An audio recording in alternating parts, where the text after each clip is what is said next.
whatever you wind up doing is exactly what you should be doing. And I have not behaved one single day of my life. Not one day of my life have I behaved, and I am fine. I need your help.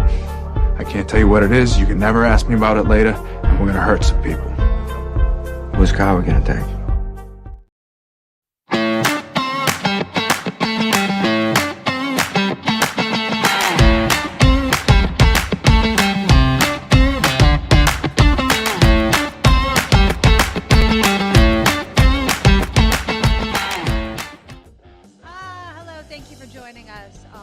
Nikki Medoro Show every weekday starting at noon Pacific or anytime you like to watch it because it's on YouTube.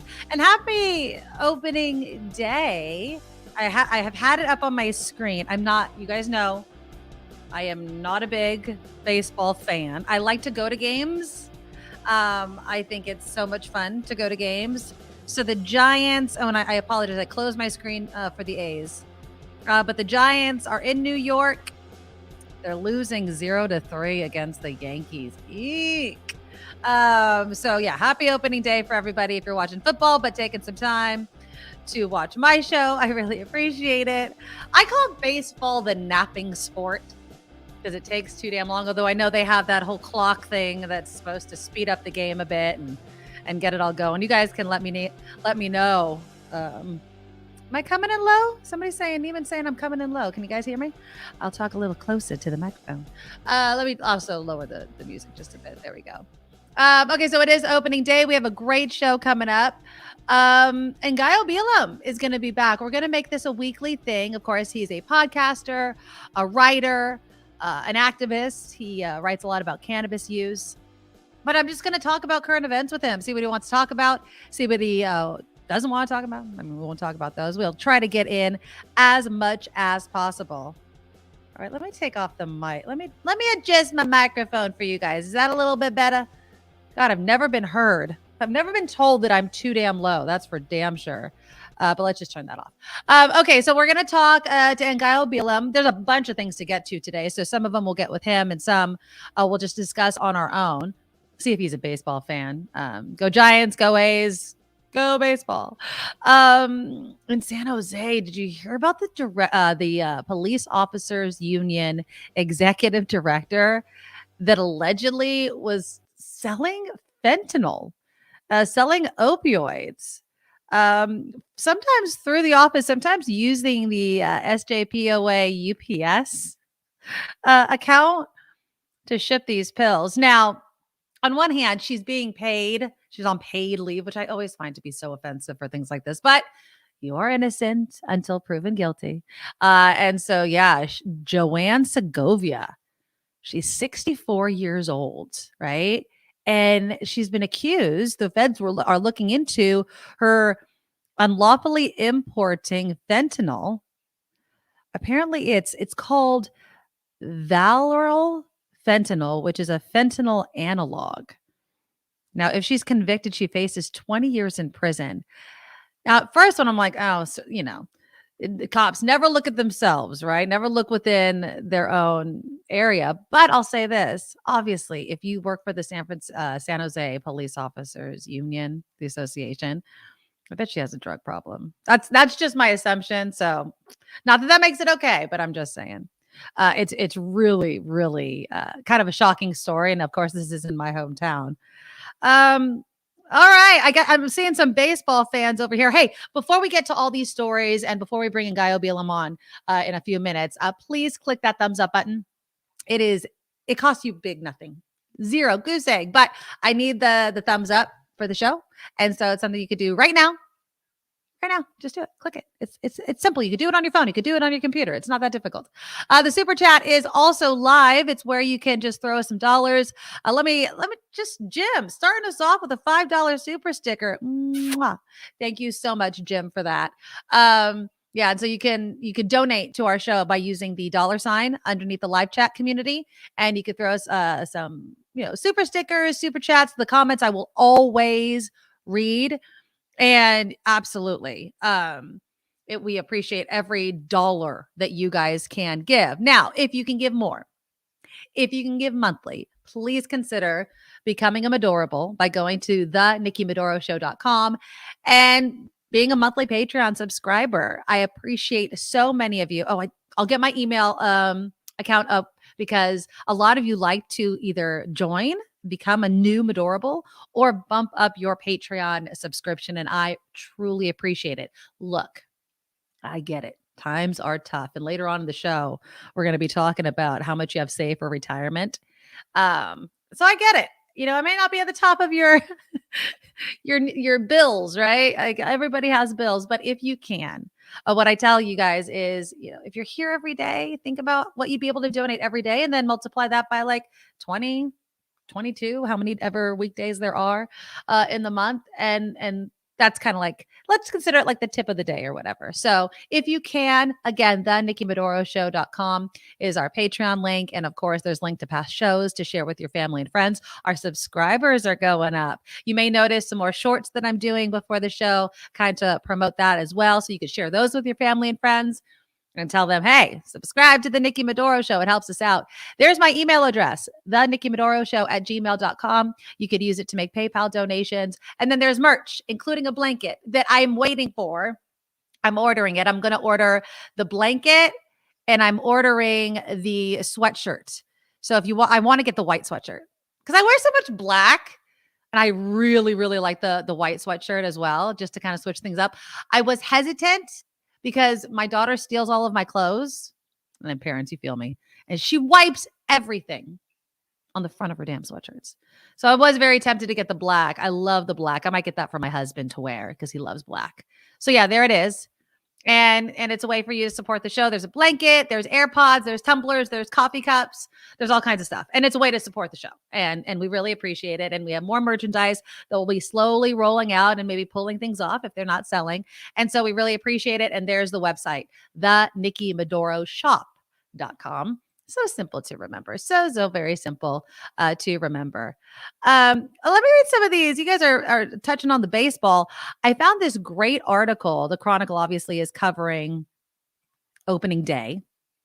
And apparently Aaron Judge has scored a opening day home run against the Giants. Now, again, Aaron Judge, he's from the Bay, but has a lot of family back east. And so he decided to sign with the Yankees instead of the Giants. And he gave this interview to the Chronicle.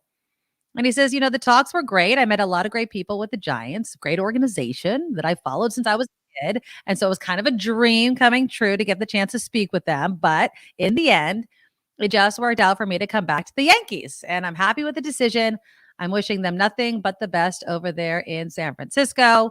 You know, and obviously it's disappointing, especially if you wanted him on your team.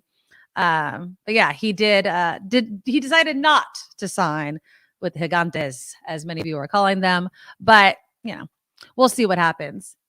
Square. I hope Brock Purdy throws out the first pitch on the San Francisco debut or opening day in San Francisco. I don't think what charm is it? No, he can't, right? Unless if he's right-handed, still in the sling. I don't think he shouldn't be throwing anything, my friend. He should not be throwing anything. He needs to rest that arm and let him, you know, and let him rest. So he'll be there, I think 3 months. And then he'll be back to hopefully play with the San Francisco 49ers. Well, let's see if our friend Ngaio Bealum is a baseball fan, football fan, Giants fan, A's fan. Let's welcome him to the show. Ngaio. Hello. Are you a baseball person? Do you like go Giants all day. All day. Bring back Candlestick Park. I know. You know, it's funny. You mentioned Candlestick Park. Every time we drive past, you know, where it was, my husband always puts his hand over his heart because he's so very sad about losing. It was a good time. It was a great park, right? But I mean, listen, windy and cold and ridiculous, but also great. It was great. Have you ever been to Levi's? Drunkest I've ever been in my life.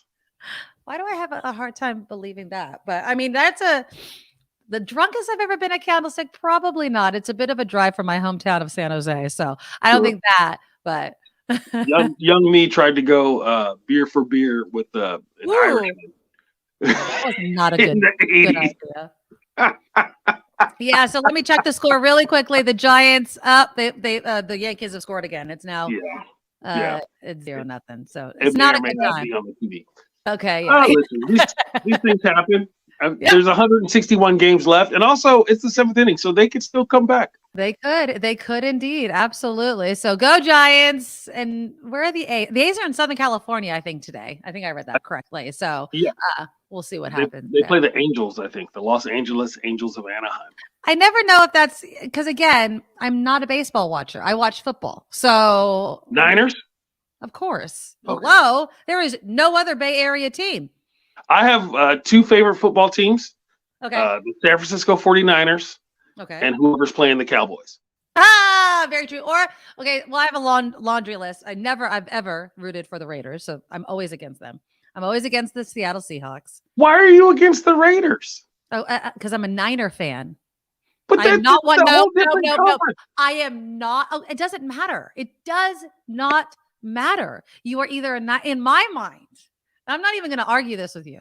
Like, if you were a Raider fan, you cannot be if you were a Niner fan, you cannot be a Raider. I don't root for the Raiders, but I don't root against the Raiders. Oh, I do. I love it when they lose. I mean, now that they're in Vegas, it's not as fun, but I love it. I love it when they lose because I have such diehard Raider fans as friends. Yeah. So it's my brother's a Raiders fan. We have a standing bet on a round of golf on which team finishes with the best record. And the Niners, I mean, so far I've been golfing pretty free for the past few years.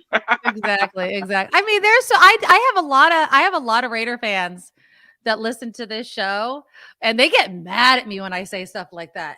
And Niner fans to hate the Raiders crack me up, but I love you, Nikki. Not even the same conference. It's not this. I understand the different conferences. I am just saying that I'm not one of those, I'm going to split my jersey down the middle and one side because I'm a Bay Area. Oh, no, there's there's no toe dipping or wishy-washiness. You root for the Niners, but you don't have to root against the Raiders. What's good for the Raiders is good for Bay Area football is what I used to say. But I mean, I think when the Raiders were playing the Tampa Bay Buccaneers years ago, in the Super Bowl. And I had one of my best friends, new boyfriends, was a huge, I don't think they were new, but she was with him and he's a huge Raider fan. And so she started rooting for the Raiders. And I'm looking at her like, who the hell are you? And she's like, well, I'm going to root for the Raiders because he is. And they lost. And I don't think I had felt so much joy in rooting against his team as I did in that moment that I still remember. Were you a poor sport about it, Nikki? I wasn't. I mean, I just was rooting for the Bucks and totally happy to see the Raiders not win. I am that kind of fan. I don't even apologize for it. That is just the way that I am. And if you're friends with me, you have to accept that. I'm sorry. I understand. It happened. See, Randy says, I'm a longtime A's fan. I'd never root for the Giants.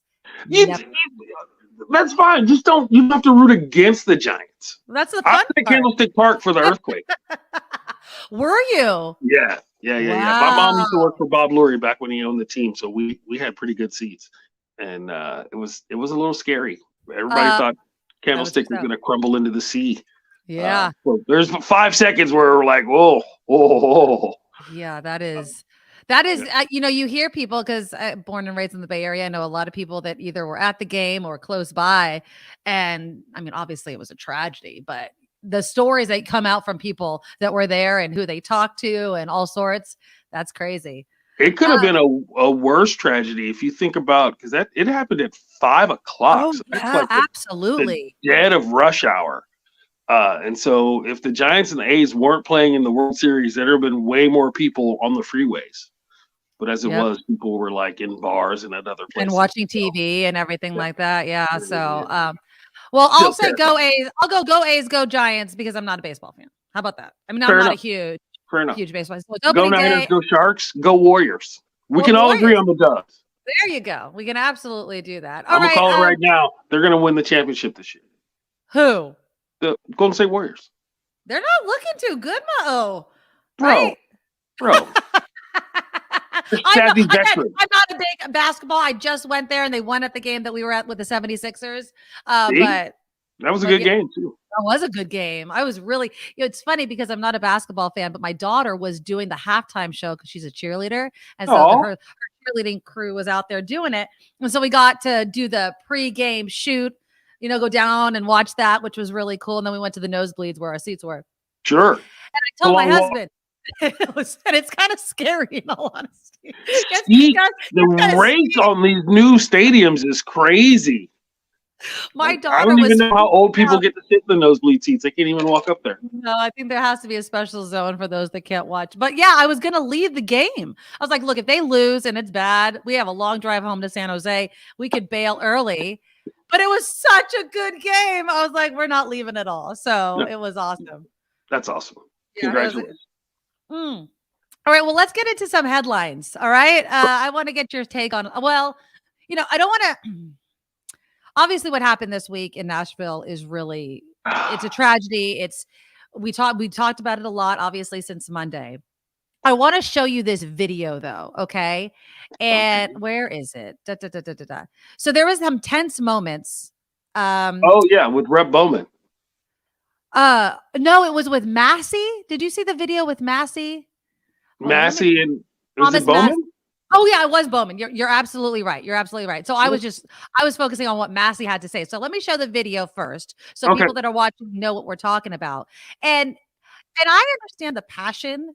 I want to say this first. I understand the passion of Bowman standing out there and yelling and screaming and doing all of these things. But I want you to listen to what Massey has to say, because I think that he may have misspoken. So here we go. Let me share the screen really quickly. And again, it might be hard to hear, so just listen kind of closely. All right, here we go. Gun violence in a school that allows teachers to carry guns. You think more guns lead to more death? More guns lead to more death.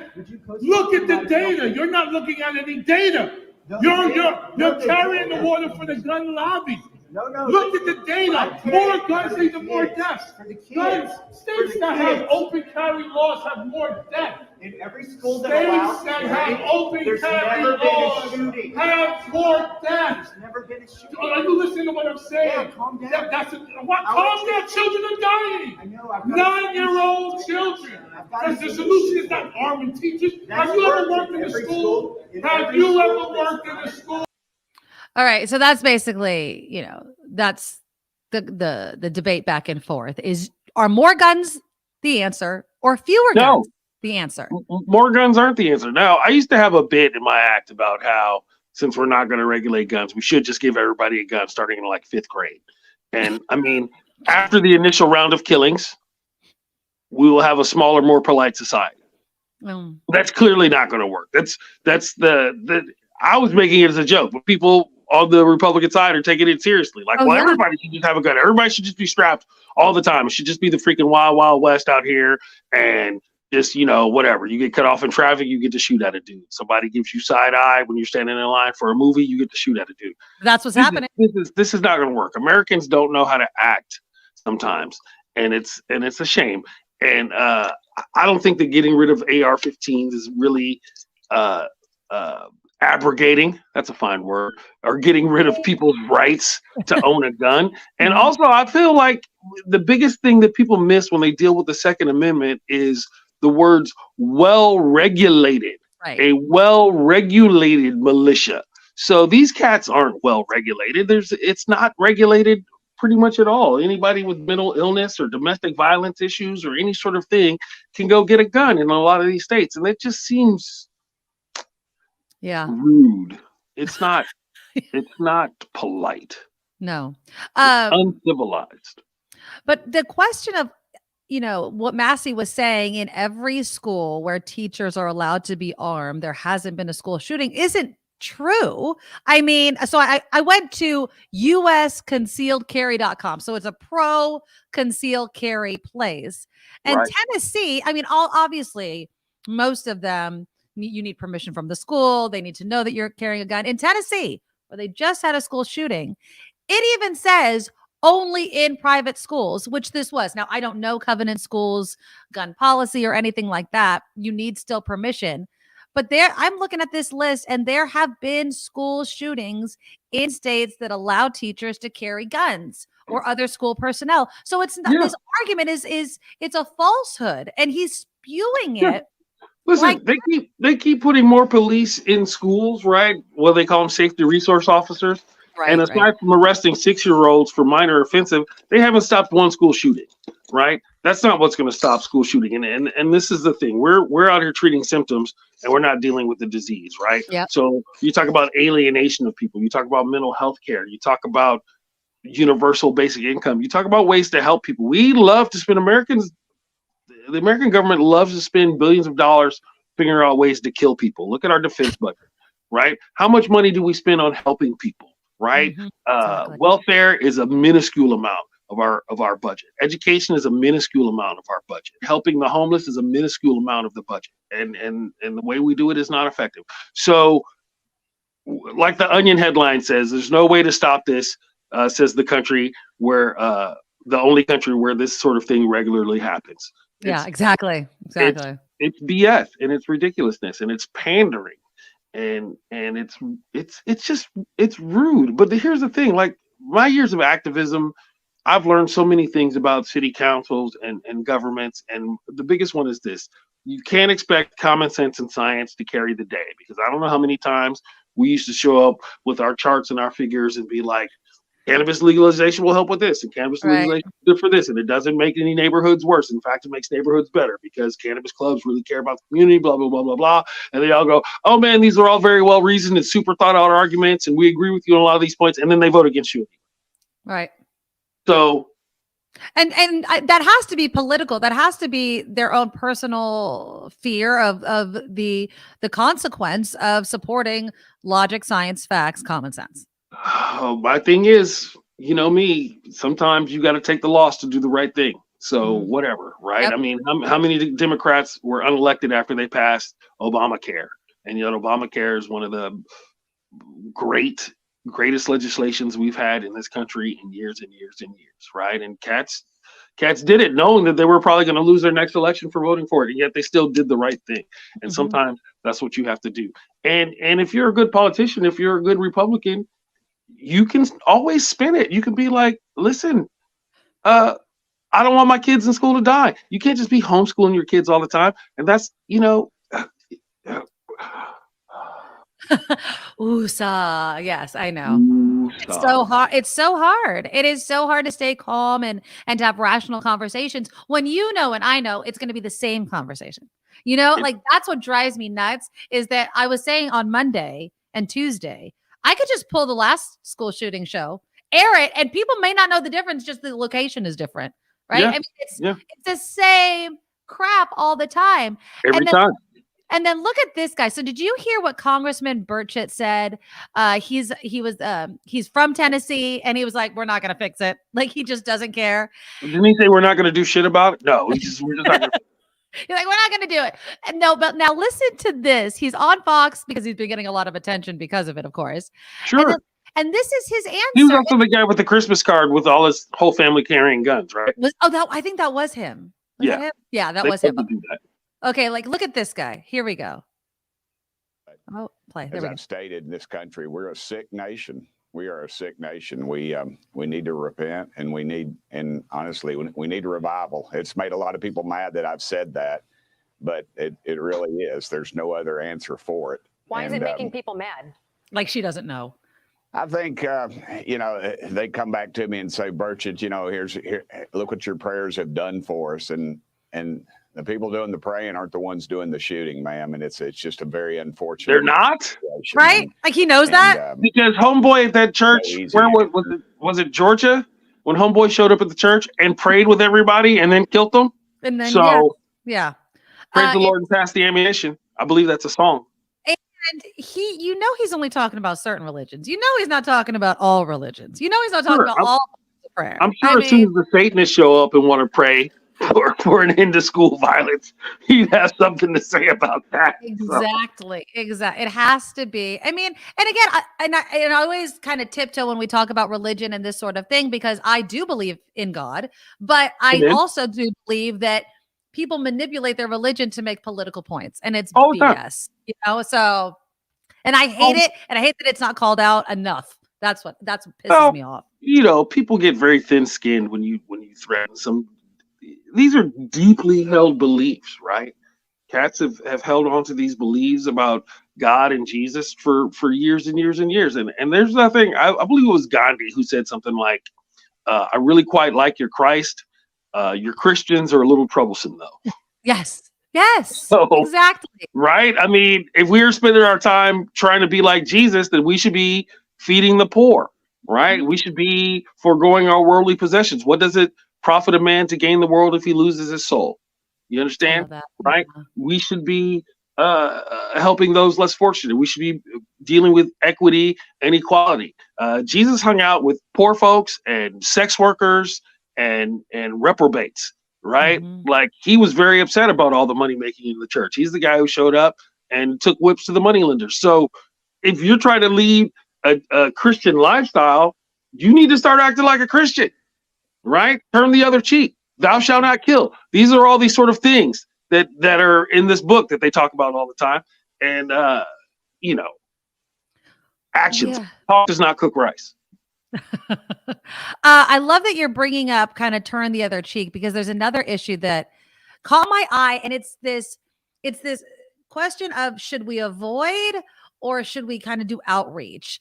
California's like top Democrat, Tony Atkins, wants to repeal the state travel ban for government officials to go to these red states that have like anti-LGBTQ policies.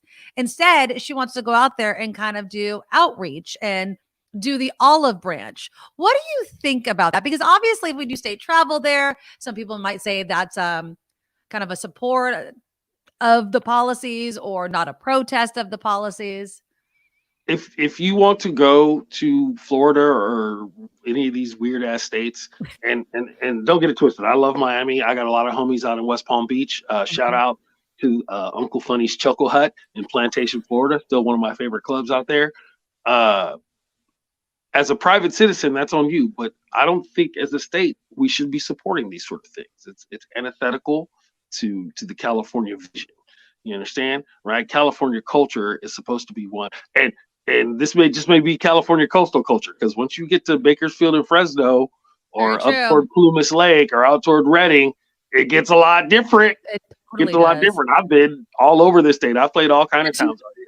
Get to south and you get to middle, and then there you go. It's a different California. I mean, the same is true of Oregon or Washington or any of these other so-called liberal states. You know what I mean? Once you get to some of these places, it just gets a little funky, man. And that's how it is, and that's how people are. And while I understand outreaching and it is good. I mean, you always hear that story about the one guy who he's a black guy, and he would go out and make friends with Klan members, and slowly over years wear these cats down. That's great. I don't have the patience for that, and we don't have the time for that. You know what I mean? Right? It's not like, I mean, listen, if I stopped dealing with racists, I would never have a career, right? It's pervasive. People do it. They don't even think about it sometimes. It's just one of those things. So a lot of times you put up with it, but a lot of times you got to call somebody out. You got to be like, hey, man, at least around me, you got to be different. You know what I mean? Yeah, right? And so it's tough. I think we need to go back to when being a racist and being an asshole was kind of something you did at home in your private time, and you didn't do it out in the street. You didn't run around acting like it was National Racist Day. Mm-hmm. Yeah. Right? You're supposed to be slightly ashamed of your racist views. And these cats out here.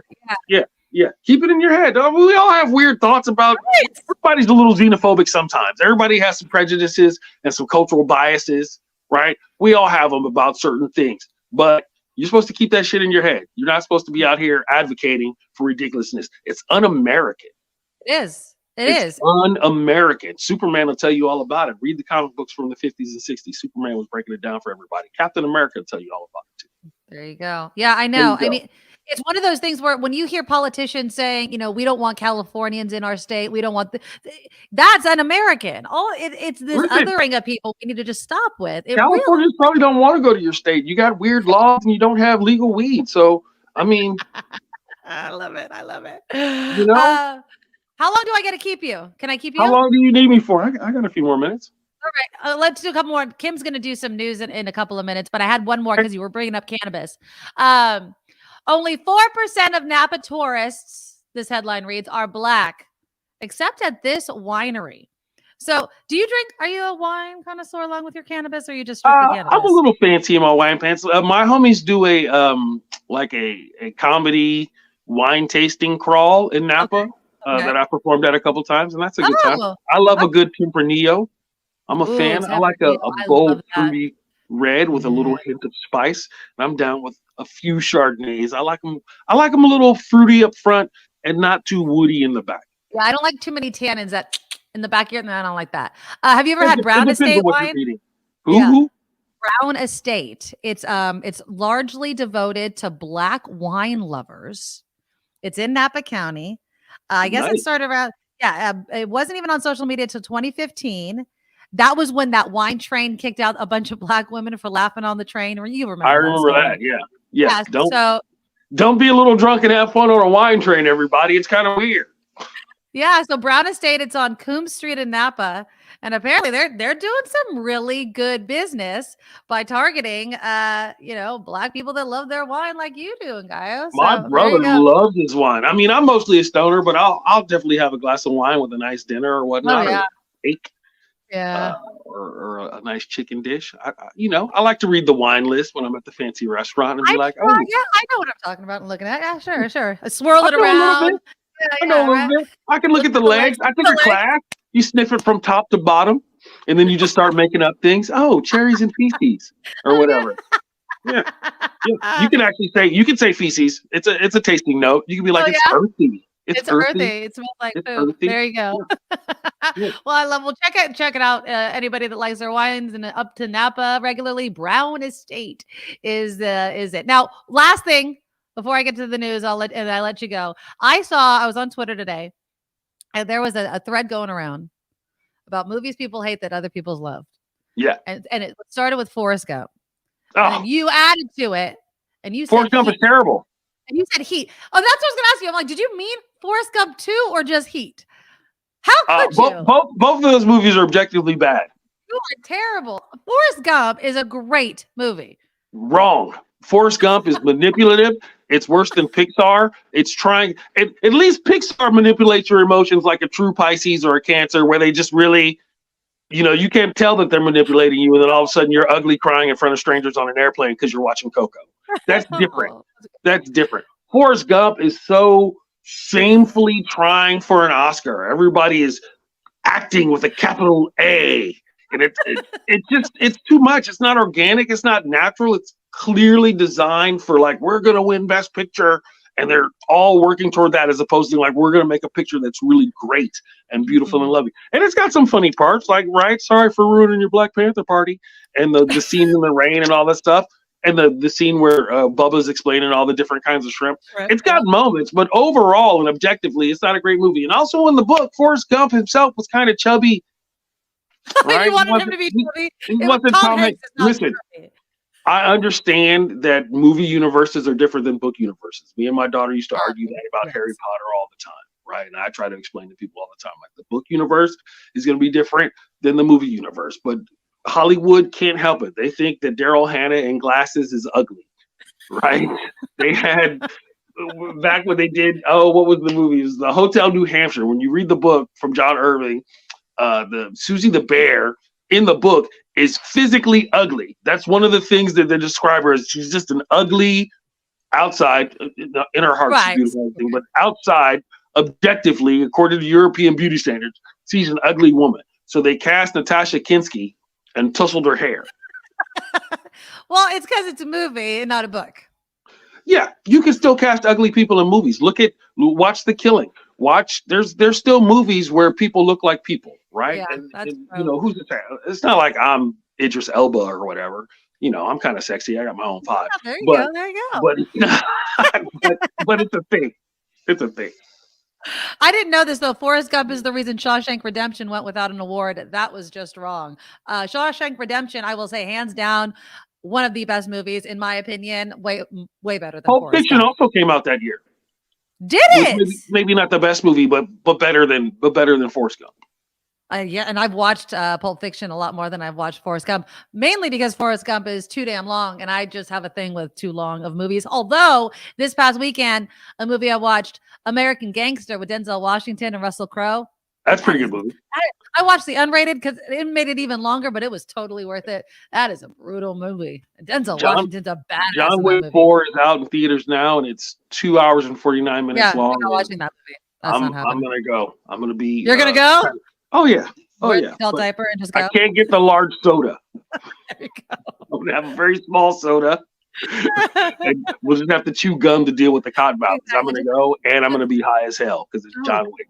That's the thing. Yeah. We'll probably have to take an edible because you want that high to last up to the. It's gonna have to. Ball. Yeah. All right. He is Ngaio Bealum. Thank you so much. In the show notes is a link to his podcast, Chopping It Up with Ngaio. Thank you so very much. I love having you on. We'll talk again next week. Don't buy fentanyl from cops. Well, please don't. Especially, don't buy fentanyl, period. There you go. Ngaio, thank you so much. Talk to you next week. Take care. Bye-bye. Let's welcome Kim McAllister to the show, who's still under the weather, my friend. I am so very, very sorry. Hi. I love that Ngaio was on the show with you. That's so fun. Come on every week. We'll just talk about whatever and all kinds of topics. So that's going to be a fun thing that we'll have looking forward to on Thursdays, along with Jefferson Graham, who is gone for one more week. I emailed him and I'm like, I'm just checking in. Are you still in Osaka? Because I can't remember the date. He is one more, but he will be back next week. And so that's going to come up. So but thanks to Ngaio, and thank you to you, Kim, for hooking that up, because he is so much fun to talk to. Okay, when we return, there were so many stories I wanted to get into that I couldn't. I want to have an update. So yesterday, if you missed any part of the show, I spoke with that Wisconsin teacher, Melissa Temple, and she was explaining how her first graders were told they could not sing Rainbow Land by Dolly Parton and Miley Cyrus because it had a rainbow, basically, and that's too LGBTQ for these people. Well, Miley Cyrus has reacted, and I'll let you know what the reaction was. Also, we'll talk about quote unquote American values. There's a Wall Street Journal NORC poll that found Americans seem to be pulling back from some of these values, and you guys tell me if that's if you fall within that range. I have a ton of stuff also coming up. The no-fly list for unruly passengers.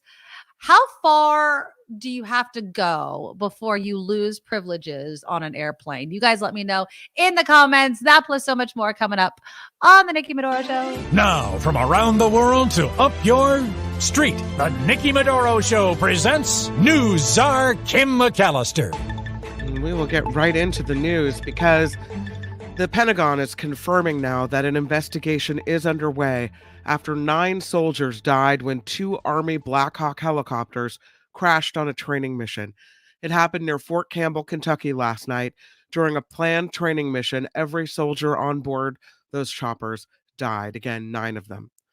Parent and student activists inside Tennessee's state capitol demanding new gun laws. And I do have some video that I wanted to show you of exactly what is happening right now inside the state capitol in Kentucky. Let's see if I can get it for you. Nope, I can't get it for you. It is it's pretty intense. A lot of protesters, more than you would think in Tennessee, packing the state capitol, protesting, parents and student activists. This all after the latest mass shooting at Nashville's Covenant School this week. Hundreds of parents joining community groups, urging legislators to act. Meanwhile, today, House Speaker Kevin McCarthy said legislation alone will not solve the issue and that we need to deal with mental illness. No plan put forward on that. If that's your plan to deal with mental illness, then find something to do. Then fix it, because just saying that isn't enough anymore. The health of the Pope is improving now. Thank goodness, some could say that is happening. He's in the hospital for a respiratory infection. According to the Vatican, Pope Francis is continuing with treatment, but slept well and continued working this morning after breakfast. The 86-year-old Pope experienced respiratory difficulties before being admitted to a hospital in Rome. I'm not kidding when I ask this question. Okay. And I'm glad that he's feeling better, and obviously he has so many people praying for him. Mm-hmm. What does he do? I mean, what is the job besides like, I mean, no, I mean this like literally. I'm sure he meets with a lot of people and he talks about a lot of things having to do, but like when he wakes up in the morning, does he have a stack of papers that he has to go through? It's likely. I mean, he's the head of the church. So whatever disciplinary issues going on with, different priests and bishops and whatever else, and, setting policies and But it seems like, I mean, are things coming out from like the Pope's office and memos? I mean, it's like the president of the United States. We're just going to do a comparison, right? Like he's got his press conferences. He has a press person. We're doing X, Y, and Z. We're addressing this bill. That I understand. The Pope, like, besides obviously being the face of the Catholic Church and those sorts of things, what does his day in, day out, 9-to-5 job look like? I'm sure that it's very busy. I'm sure there's a lot of church business. Absolutely. Yeah, there's a lot of policies to be, gone over, a lot of church issues to be dealt with. No, I mean, it's not the same as being a CEO.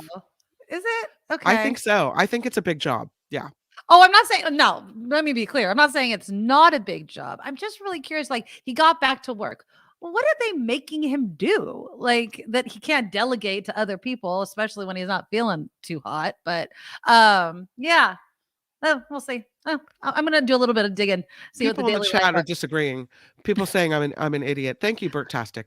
But I think that that like Pope, that comment at all, Bertastic. I think the Pope has a lot to do. I think Randy says the Pope's day-to-day schedule probably looks a lot like the President of the United States.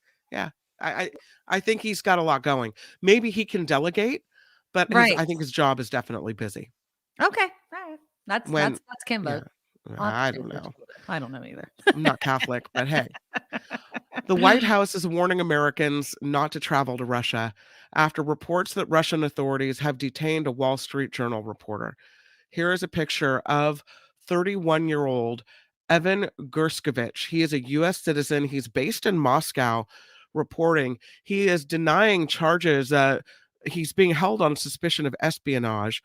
The White House says it is talking to the reporter's employer and the family, as well as the Russian government.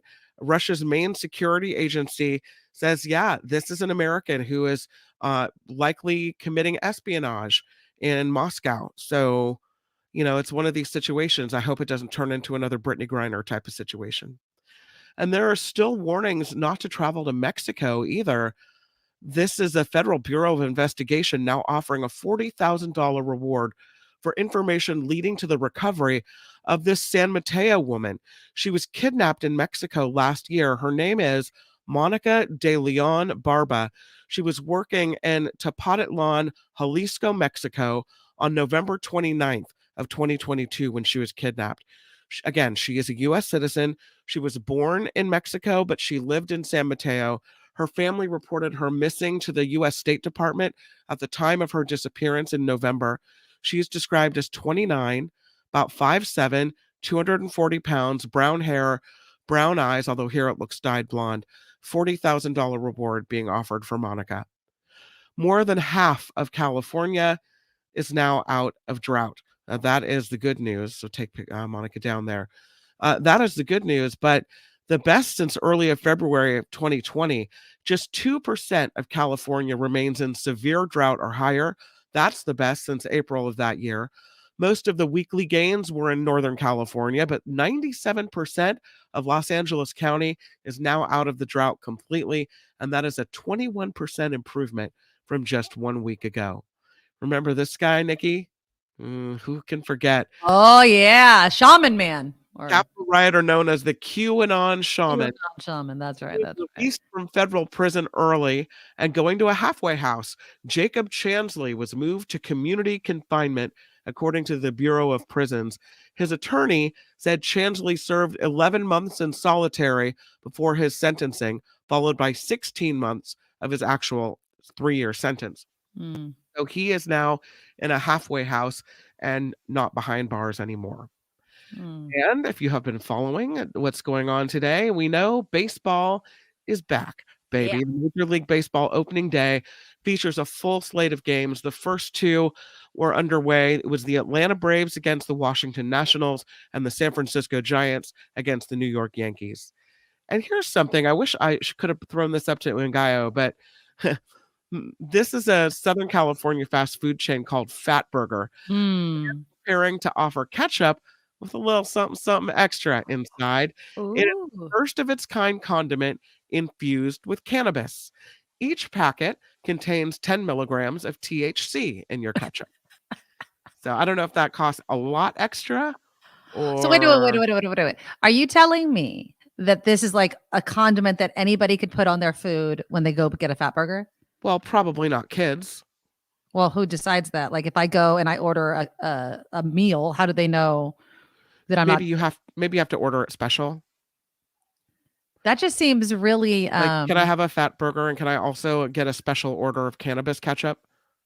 And then like I could see so many people like overindulging, I guess I should say, in the ketchup. What if you like a lot of ketchup on things?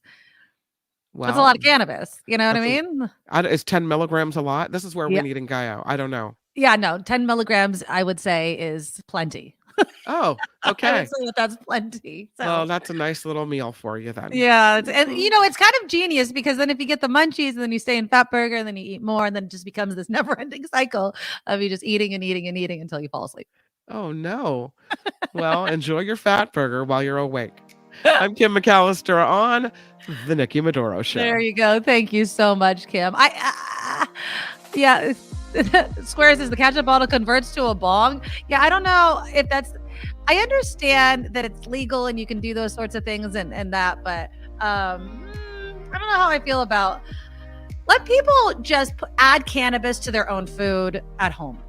I don't think that we need to really start adding it for them because I don't know if people are very clear. And again, as someone who doesn't, smoke a lot of weed or do any of that anymore, I don't like edibles. I never liked that whole thing. So the control aspect of it, I just didn't like. So we'll see what happens there. Any bad stories, I'm thinking that ketchup's going to be pulled. All right, let me give some thank yous to Jim Slayton, who started us off with a super chat with a $5 super sticker, and Joe Fong with a $20 super sticker. Also, Ivan, thank you so much. Ivan is adorable, has been, and just during the show, edited their pledge, their monthly donation from $5 to $20. So thank you so much, Ivan. Really and nice. You too can become a Medorable simply by going to thenikkimedoroshow.com, thenikkimedoroshow.com. The Patreon link is right there. And yeah, if you can, bump it up and you can afford $20 a month, we would really appreciate it. A little bit from everybody on this crowdsourced show means a lot. Okay, let's get back into some headlines. So American values. Kim, if I say the phrase American values, what do you think those are? Oh, for you, let's just say for you, what is an American value to you? The ability to have opportunity, to succeed, to own my own home, to have my children and my family be safe. Breathe clean air, drink clean water. All right. Have as much apple pie and baseball as we want, those sorts of things. All right. Yeah.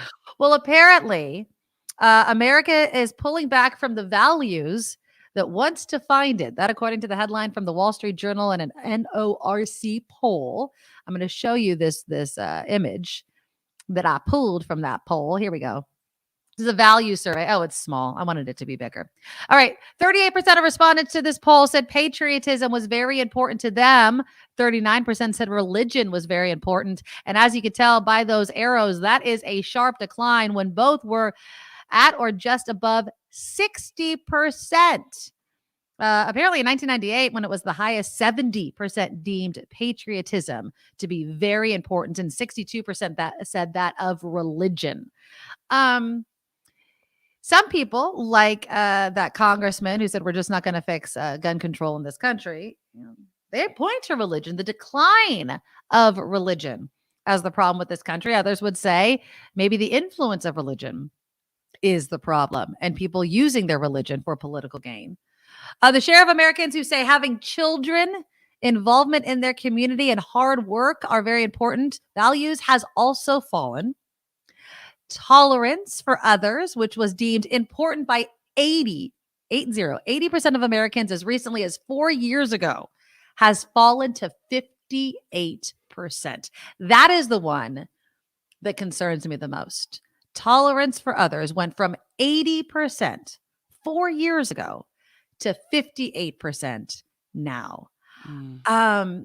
I don't know what's wrong with us. Like, what is making us so intolerant of each other? Is it, and I mean this honestly, is it because we are pushing tolerance too much?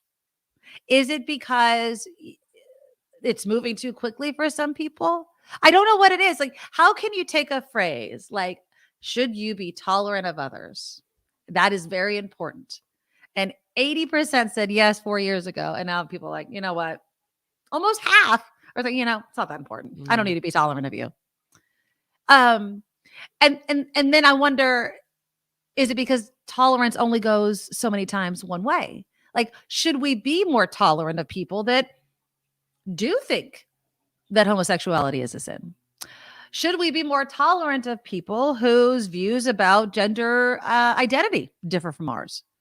Is that a problem? And I mean that sincerely, because for me personally, I don't understand people that can look at somebody who's saying, this is who I am. And you're like, no, you're sick in the head. I don't understand why people feel they need to, one, share their opinion about somebody else, and two, legislate on those emotions. That's what bothers my mind. Harry says, no one listens. Everyone wants their soapbox. Yeah, I mean, there is truth to that. Jim says tolerance equals too many people not wanting to tolerate Trumpers. Oh, is that it? How do you tolerate things that you find intolerable? How do you do that? Flo says, I hope the downward trend in tolerance, acceptance, and just plain listening to each other does not continue to spiral. I agree. John, this is where I was going to go. I think it's the phones and the internet. People only hear their side and can't stand to hear the other side. It's a form of brainwashing. That echo chamber that we always talk about. You have to be deliberate in getting out of your echo chamber. I try. And you know what? I love doing this show as a way of doing it, even though some would probably argue, oh no, everybody that listens to your show agrees with you. They don't. Believe me. I read the comments. I get the emails. And I do that to kind of challenge myself and my own viewpoints. Like, what am I missing? I've been trying to ask that question more on this show, because saying it mentally prepares me to welcome opposing ideas. Nick says tolerance and intolerance cannot coexist. There is no more middle ground when it comes to forward and backward thinking. Even the definition of what's forward and backward. I think that, pardon me, what some people think backward thinking is, other people would say, no, that's returning to the values we once cherished. The family, the father and the mother and the 2.5 kids, I guess. Natalie says, I think people today are just more honest about their own intolerance. Yeah. I think that, and then it goes back to John's comment about the internet. Social media. And I know social media is always kind of the go-to blame, but it is. I don't know if as humans and the way our brains and emotions work, we can really deal with the social media, but the cat's out of the bag there. I'm intolerant of the intolerant, the Lady Beatrice writes, because intolerance leads to hate, and that leads to the dark side. For example, it was hate that led to the shooting at that African-American church. True. Yeah. But how do we... Not that we become tolerant of the intolerant, but how do we change it? Let me go back to that story I brought up with Ngaio. Democrat Tony Atkins. She wants to repeal the travel ban to other states that have anti-LGBTQ policies, because she's saying, we need to do outreach. We need to go over there and have conversations instead of just not having those conversations because we're not even going to send lawmakers out there. What do you guys think of doing something like that? John says, if you disagree, they're not expressing another opinion. They're a troll. No, I disagree, John. There are people that can state a dissenting opinion, and we can discuss it, and as we do on the show all the time. and talk about it. If you have a different opinion, present it. Let's look at it. Yeah. Let's examine it. Let's discuss it. But if you come here just to stir up the pot, just to say a bunch of stuff to get a reaction from people, you're not here for a discussion. You're here just to blast negativity and sit back and watch and laugh and see what happens. And that's not what we're about. Well, John clarified, I'm not saying that they're not trolls. Okay. I think that, look, I think similar to pornography and everything, a troll when you're seeing one, right? I mean, they just go and they say things just to get people riled up. Right. And the thing we have to work on is recognizing them and ignoring them. So for instance, I received an email and I was talking about following the shooting, and this person was very upset at me about my stance of kind of tolerance, right? For the transgender community, the LGBTQ community, the fact that I want more gun control, things like that. Right. And so I urged the person, I'm like, you should really just try to, and then they also took issue with the comparison I was making between groups that get the most hate, Christian Catholics getting hate versus the LGBTQ community, transgender community in particular. Sure. And this person took a real issue to me making that comparison. Like, obviously Christians get the most hate, was this person's stance. And I said, look, if you actually listened to my show, one, I did say that I thought, even though it has not been determined to be, I thought it was a hate crime. I think if you target a Catholic or a Christian institution, there is an element of hate for that specific group. I could be wrong, but I was just saying, people make reactions. If you will go into a Black church, people instantly think that it's, against the African-American and the Black community. So I was expressing my opinion about that whole thing, while at the same time saying that sometimes people within those religions spew the hate they claim they are so against others. And then that could lead to a reaction. That was the argument I was making. And this person just wouldn't let it go. And I was trying to be calm in my response. And I emailed this person back. And then finally, they just sent me back a really, really nasty message. And I realized I'm interacting with someone that just wants to get this reaction out of me. They got one email from me that was calm. I thought was well thought out, was say, I hear you, trying to acknowledge their feelings and emotions. The second one gets no response. No response whatsoever. We have to learn to keep scrolling. We have to learn to delete, Because they're not interested in a discussion with you or exchanging ideas. Right. Or having you learn from them or them learn from you. They're not. And that's the problem, because when we take those moments to learn from each other, we come to a place of better understanding and less anger and more tolerance toward each other.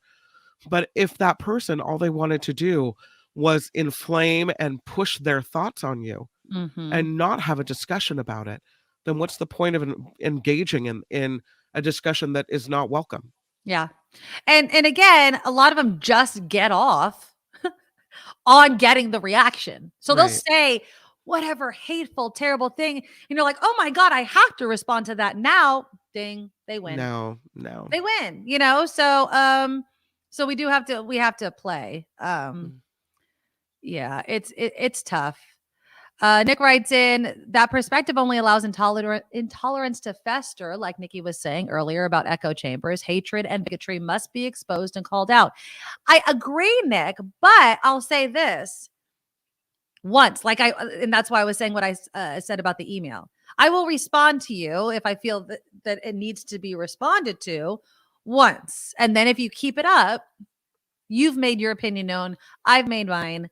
And then you're just either elevating there, especially on social media like Twitter or something. You keep responding, it keeps getting elevated. Right. And you're just giving them what they want. John says, folks are intolerant of intolerance. There was much more of a lenience 4 years ago on the left, and folks are just exhausted of giving the benefit of the doubt to intolerance. Yeah, I think that you're absolutely right. Oh, Jim makes a good point. Social media allows anonymity, no consequence. Anonymity. That's a fun word to say. Yeah, it's just, yeah. And we've had trolls. Kim's great. don't come a trolling in the comments because Mama Kim is gonna come at you and she'll block your ass. So Yes, Harry, it is the no trolling zone. I mean, I think I that got people can trolled by express themselves, Bert-tastic but earlier, but see, oh, I don't mind if you call me names. It's okay. As I long as don't like it. I don't well, like it at all. but I can handle it as long as you're not mean to people who have come here to chat Oh and to yes. exchange ideas. So when you insult my guests, then I've got a problem with you. Oh yeah, Yeah. absolutely. Absolutely. Okay. We went late to news, so I'm going to keep going for a little bit longer. Speaking of being intolerant and being able to keep it together, what do you think about this proposal to put unruly passengers on the no-fly list? Yeah. So If it's you the are a protection. complete a-hole, you deserve to go on the no-fly list. I don't want you sitting next to me. You have a history of acting out, pal. You're out. Okay, so I'll tell you why I have just a little bit of concern, but okay. So it's called the Protection from Abusive Passengers Act. It would direct the TSA to create and manage a program that bars unruly passengers from flying ever again. And I do agree with you 100%. No caveat there. The TSA would have the authority to determine how long an unruly passenger is banned from flying based on the severity of their offense. And obviously, we've seen, especially following COVID, a lot of threatening happening to flight attendants, stewardesses, like whatever, right? And so spitting, duct taping people to their chairs, it's gotten a bit ridiculous. This is my concern. And again, there's going to be a kind of a level of before you hit banning, I would assume. People have bad days, especially at the airport, right? Like, what if you're really upset about something and then something happens and you lose your crap? I'm hoping that those situations don't necessarily lead to you being banned. Have you ever gotten into an altercation, Kim, on like a plane or anything like that? I try my best to be on my best behavior, but I have seen people just really lose it because it's just been problem and issue after issue after issue. And if you feel you're being treated poorly or badly, are you banned because you're speaking up for yourself or something like that? That's my worry with this whole thing. I've never had a problem on an airplane. Mm-hmm. I will not say something to someone that's doing something because I'm stuck on board with them and I don't want to cause trouble. Mm-hmm. But I've had people like constantly kick in the back of my seat, right? Oh, that type of thing, where I will not turn around and say, "I'm sorry, could you please stop?" Mm-hmm. I'll just let it go. Oh, really? I say nothing. Mm-mm. Yeah, I guess maybe that's the difference between us is it's never been close that I've ever been kicked off a flight. So I'm going to preface this right now, but I am not. So if you keep kicking my seat, even if you're a kid, I'll be lighthearted about it. Because it's normally a kid. It's not usually an adult. And again, because I'm so tiny, it usually doesn't matter to me. I usually have enough room, but I'll look through the chair, I'll make some eye contacts. Yeah, and if I might give the side eye, but like right. I won't escalate it. Yeah. And then if I'm sitting next to somebody that's being a pain in the ass, that I don't, the only, and I think I told the story before, the only time in recent memory that I can remember a woman that was just bothering the crap out of me and then the flight attendant had to say something was the woman. She was like eating stinky food and then she started to paint her nails. Oh yeah. And like the flight attendant finally was like, "Ma'am, you cannot paint your nails." And she's like, "Why?" Like it smells up the whole entire cabin. Like you're on I think that's what people forget when they hop on a plane. Like you are on this with all these people that have nowhere to go. They cannot get away from you. Mm-mm. Al Anonymous, guy came on the plane right before the door shut, open seating, sits next to me in the last seat, then drunkenly berated the flight attendant. "Why can't I sit next to my wife? What will you do to fix this?" Yeah, good luck, buddy. That's never going to happen. No, I think, it's a new era. You need to be on your best behavior on a plane. Right? And if you're not, you could very well end up on this list and not be able to fly anymore. So that may be what we need in order for people to have the fear of not being able to travel like they want, to behave, or you could end up on the list. Or exactly. Watch the behavior change aboard our airlines. I don't know, though. I mean, you've seen people duct tape to seats. It doesn't stop another person from getting duct taped to their seat. Idiots on plane need to be removed at 3,000 feet. Well, we don't want to kill people. I need somebody to start trimming their fingernails. I hate when people take their shoes off. Now, I'm always cold on planes, so this is never me. But people that wear flip-flops, that's weird to me. I'm freezing on airplanes.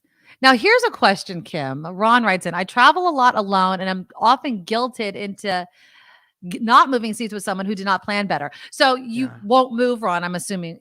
I hate when people do that.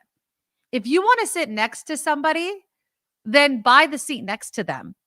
What I do if I go with my husband and my kids, the way that we sit, and we usually go, because it's 3 and 3 most of the time, we'll go 2 kids and one of the parents, and then the other parent will get the aisle seat.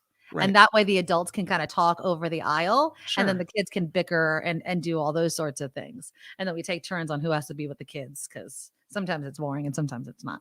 But I would never, in the history of ever, expect somebody to move their seat. Ever. I would never make that assumption. Ever. Heather says, people who change diapers on the tray table? So I've seen that once and I wanted to jump out of the plane. That is disgusting. People eat on that. Right. I mean, I will say that it has to be a pain in the butt to have to change a diaper on an airplane. Mass transit is not a right. No, it is not. You do not have a right to fly or to ride on a bus. Absolutely not. Flying is not my favorite thing to do, but I like it much better than having to drive long distances. A no fly for a-holes is a good idea. I've been on a bus with a guy who would not shut up. Yeah, it's just, I find more and more being in the comfort of my own home, all by my lonesome, is just becoming more and more attractive. I did want to get to this story. Let me see. Do I have time? We'll do it after Kim's news. So we're going to talk a little bit about Amazon and Instagram. They are both adding things that I really actually I like. And one of them I might want to do for this show with our community. Also, the rich. Sometimes the very, very rich can be weird, right? I mean, they have a reputation of I'm rich, I can do whatever I want. I'm going to go over some of the no good, very bad eating habits of the very, very rich. I'm going to list this one meal, and I want you to tell me if you can decipher what rich person that was. How much money do you have saved for retirement? An astounding percent of Americans don't have anywhere close to enough for retirement. And how many of you would rather save for retirement outside of something like a 401k? You guys let me know in the comments. We'll have that. Also, you guys click that thumbs up button before we go to Kim's news. It really helps us out. We'll talk about all of that next on the Nikki Medoro Show. Now, from around the world to up your street, the Nikki Medoro Show presents News Czar Kim McAllister. And good afternoon to you. An American journalist reportedly behind bars on spying charges in Russia. State-run Russian news agencies report authorities detained Wall Street Journal reporter Evan Gerskovich in the Ural Mountain city about 900 miles east of Moscow. He is accused of collecting secret information about the Russian military-industrial complex. He says it is absolutely not true. A House subcommittee is looking at whether the Biden administration directed social media companies on how to share information during the pandemic. The hearing is focused on the Missouri v. Biden case. The plaintiffs accuse the administration of colluding with social media companies to suppress information related to COVID-19. A large section of the country will be under the threat of potential thunderstorms Friday. That's from Chicago and Indianapolis to St. Louis and Little Rock. At least 15 states are at risk of violent storms to likely tornadoes. The storms are forecast to roll through Missouri by Friday afternoon, pushing into Illinois and Indianapolis after dark. The weekly jobless claims are up. Government figures out today show claims rose by 7,000 last week, landing at 198,000 jobless claims. It's a few thousand more than most analysts had expected. There's a Chicago man being exonerated after spending almost 3 decades behind bars for two 1994 murders. 46-year-old David Wright, arrested when he was 17 in August of 1994 for killing two friends. Wright's lawyers say his conviction was based on a false confession that he signed after a long and abusive interrogation by 3 Chicago detectives. Not sure if you've been following the whole Gwyneth Paltrow ski accident trial. I have. I cannot look away. This is too good. Well, now an expert witness in the Paltrow skiing accident trial says the man suing the actress could not have gone flying unless Paltrow was going over 50 miles an hour. Yeah. Neurologist Richard Boehme testified as a final witness via Zoom today. Terry Sanderson, the man suing Paltrow, testified days before he went airborne when the actress crashed into him. Boehme said it is unlikely Paltrow was able to reach that speed unless she was an Olympic skier. Yeah. I was watching and I think that like there was a point, maybe it was Zoom, but he's just like holding up the phone to the microphone as it was happening. There was another article that was reading about it. Apparently Gwyneth Paltrow is blinking a lot. And people are asking, is blinking a sign that you're lying? It's really awkward when you watch celebrities in courtrooms because all the glitz and the glamour and everything. So what do you think? Do you think she did it or she didn't do it? Oh, I think she didn't do it. And I am no fan of Gwyneth Paltrow. And I think even in the courtroom, she comes off as looking down her nose at people. Right? She's very snooty. Well, she has very hard features, like sharp features. She's very skinny and she's very pointy. So I think she's snooty, and I think she thinks she's better than everyone else. Well, Having said that, rocks, Kim. I mean, this guy is a wackadoodle. Yeah. He's like, that's my other personality coming out. He says she knocked him so dizzy that he now has multiple personalities. Yeah, he's just crazy. Yeah, he's nonsensical. Yeah, he's caught in a million lies. He doesn't know whether he's 5'5" or 5'8". He's not doing himself any favors by talking. That's for sure. No, he's crazy. And I think he saw, he hit a celebrity and saw somehow that he thought he could make some money. And what he's made instead is a complete ass of himself. So as much as I don't like Gwyneth Paltrow, I think she's being taken advantage of by someone who saw her with dollar signs in their eyes. Absolutely. Right? Absolutely. And that's unfortunate. But it's the one favor he's done, America, is for us to be able to see this whole circus play out. Oh man, his lawyer is a nutbag. One nut to no nut. There you go. I guess so. Did you know that Tesla has only installed 3,000 of its solar roof systems in the U.S.? I saw this headline. They're expensive. Really expensive. And when you sign up for one, you're on a waiting list forever and they move so slowly. Yeah. Maybe people get frustrated and cancel. In 2019, Tesla projected a target of 1,000 solar roof systems a week. Tesla acquired Solar City in a deal worth $2.6 billion in 2016 after CEO Elon Musk touted its solar shingle technology. They just can't seem to make it happen. Well, okay, so here's my thing. One, they're really expensive. And two, and this is what, just as a consumer, when I think about my roof, I think, okay, what if something goes wrong? How easy is it for me to fix my roof if it's a Tesla solar roof? All of those sorts of things have to come into mind. Plus, the technology with solar roofs can change. Are they going to update all of my solar panels if the technology gets more efficient or there's something better that's more durable, or fill in the blank? So I don't want to pay out the ass for something that the technology could get better within a handful of years, because that's how sometimes technology can work. And two, if something happens, what if something falls on my solar roof, as things fall on roofs? What I don't know the answers to all of this. Just as a consumer, I think that's the hurdle that I would have to get over before I would make an investment like that. Oh, Kim, she says, I think I'm staying in a house right now with one of those solar systems. do they have like a little box that tells you how much they should, right? Like how much energy you're producing and things like that. That's the only real selling point I think for me is when I can see that and I'm like, I'm not paying anything. So my thinking is it's not that people aren't signing up to buy them.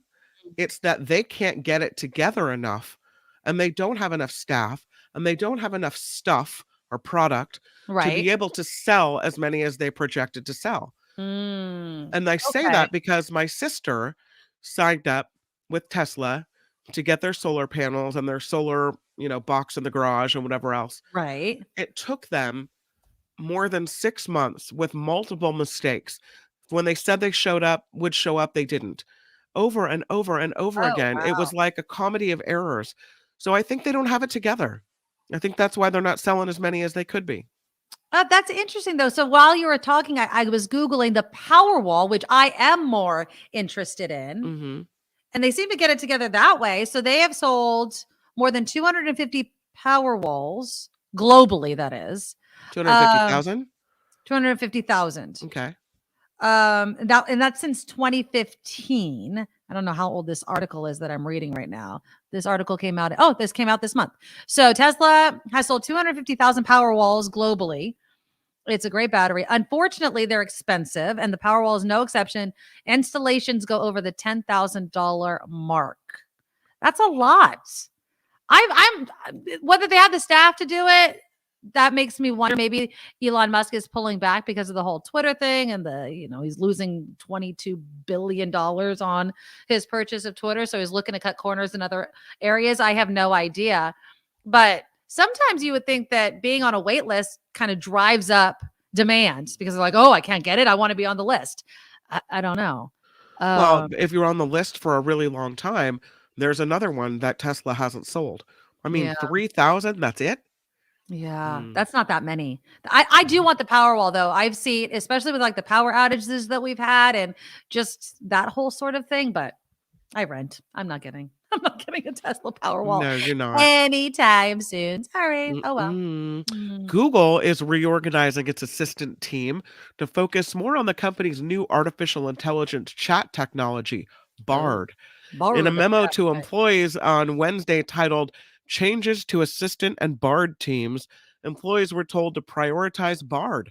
Google has a number of public missteps in launching Bard as it attempts to compete with OpenAI's Chat GPT. Well, you'll remember yesterday when we had Clark Reed on, and he was saying that like Steve Wozniak and Elon Musk are asking these companies to kind of slow down for a few months so that they can get the safety measures. Right. I was listening to an interview about that story, and I'm telling you, I don't think I gave enough credence and fear to that story yesterday, because what does it tell you when top tech guys are saying, whoa, whoa, whoa, whoa, we need to slow down? They rarely say that, right? They're like, hold on. We are seeing, they were even saying that this AI technology like Chat GPT and Bard, they're saying either the government should step in, either the companies do it, the government should step in, and they are equating it to stuff like, human cloning. That's the type of regulation they want to see with stuff like Chat GPT. What does that tell you about what they see and where they see it going?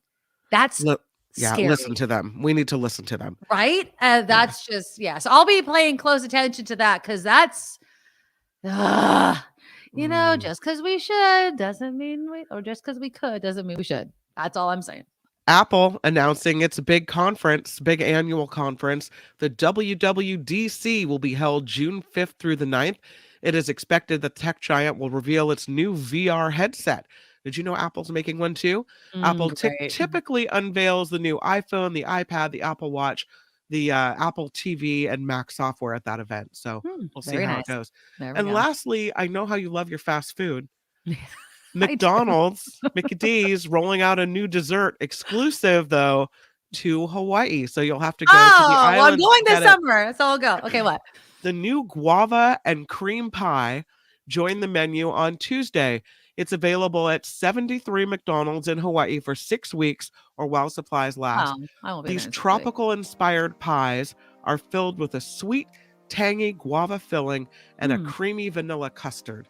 Ooh, I'm not much of a guava eater, but that sounds delicious. We have a lot of listeners in Hawaii, so If you guys enjoy. eat one, take a picture and email it to me. How about that? Absolutely. I want to see what it looks like. It sounds really good, though. All right, Kim gave us an update.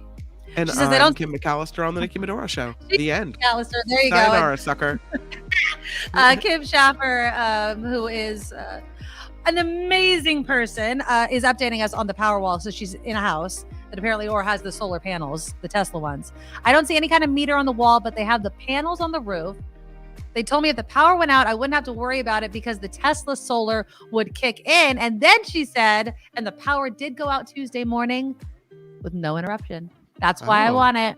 That's why I want it. I mean, doing this show and power outages and glitching and, when the power goes out, your internet can get all screwed up sometimes. And that's a pain in the ass.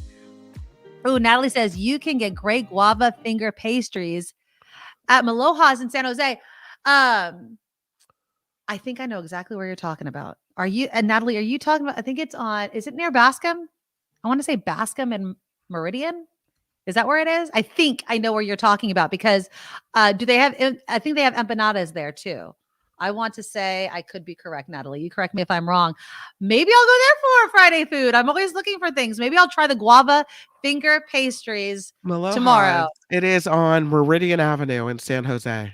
I thought so. I think I've seen the sign. It's like a little place. It's like a hole in the wall. Yes.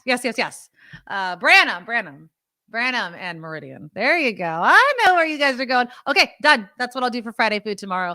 And we'll compare them. And then if anybody is in Hawaii and wants to bring on the McDonald's one, we can have a comparison. Just send me some pictures of what they look like. Oh, the pictures at Maloha's look really good. Yeah, do they? Yeah. I love empanadas too. So Colombian empanadas. Yeah, I love me an empanada. Hold on. I make them. We make them. All right, share it away. Yes, exactly. That's exactly it. I mean, seriously. Oh, yeah. Yes. See, yes. My mom went there once and that's what it looked like. And she was totally stoked. And then for Christmas, my mom and I made empanadas.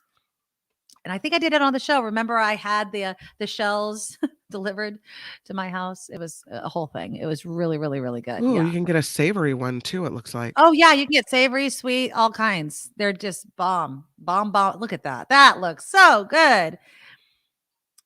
Yeah, buddy. Oh, good morning. I might have to get out there. I wonder do you know what their hours are? You guys are all doing the searching for me. Let me know their hours. Because if they open early enough, I'll go out there and I'll get them and I'll make them. 7:30 A to 7 P. Done. DUN, as me and Karen Reed used to say, done. Yeah. All right. That's not fair when I haven't had lunch. I know. Tomorrow's Friday food. I always am looking for something, and there we go. I'll get the guava fingers, and I'll have to get some empanadas because there's no way in hell I'm walking in there and not getting any empanadas. Okay. I do want to, I forgot to give the update, by the way. Remember yesterday we were speaking with teacher Melissa Temple from Wisconsin. Great conversation. If you missed it, I pulled it. It's under the video link on my YouTube page. So basically the song Rainbow Land was banned from the first graders who loved the song. They couldn't sing it during their spring concert because, my God, it's so controversial to speak about love and acceptance. Well, Miley Cyrus heard the news. And in a series of posts last night from her Happy Hippie Foundation, which is a nonprofit that supports LGBTQ community and homeless youth, they announced they're making a donation to a worthy cause in honor of the higher elementary school students. This is what she wrote. She said, to the inspiring first grade students at higher elementary, keep being you. We believe in our happy hippie heart that you'll be the ones to brush the judgment and fear aside and make all of us more understanding and accepting. And then in a follow-up, she said, bright future. They made a donation to the organization Pride and Less Prejudice, which provides LGBTQ inclusive books to pre-K through third grade classrooms. Pre-K to third grade. I'm assuming these are books that are age and reading level appropriate. You know, the sad part is, though, teacher Melissa on Twitter responded. She's like, thank you so much for the donation, but there's no way in heck that they'll get the books because of the rules and the policies of that school. They will Doesn't not allow Dolly it. have a literacy program where Yeah. she sends books to all these kids? And I I bet they mean, wouldn't accept those books either.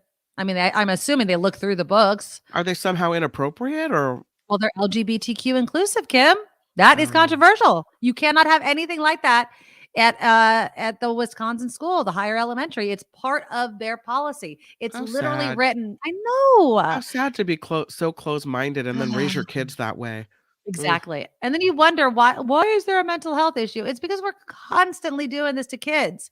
They're like, well, they're at the most impressionable. We shouldn't be confusing them by talking about gender or, homosexuality, except for the fact that these kids are going through it and feel like now they have no one to talk to. And that's the sad part. It's like not talking about it doesn't mean that these kids still aren't going through it. But I wanted to update it. I mean, Miley Cyrus was really trying to turn the other cheek there, but it just wasn't working out. Okay, so what percent do you think of people don't have enough to retire?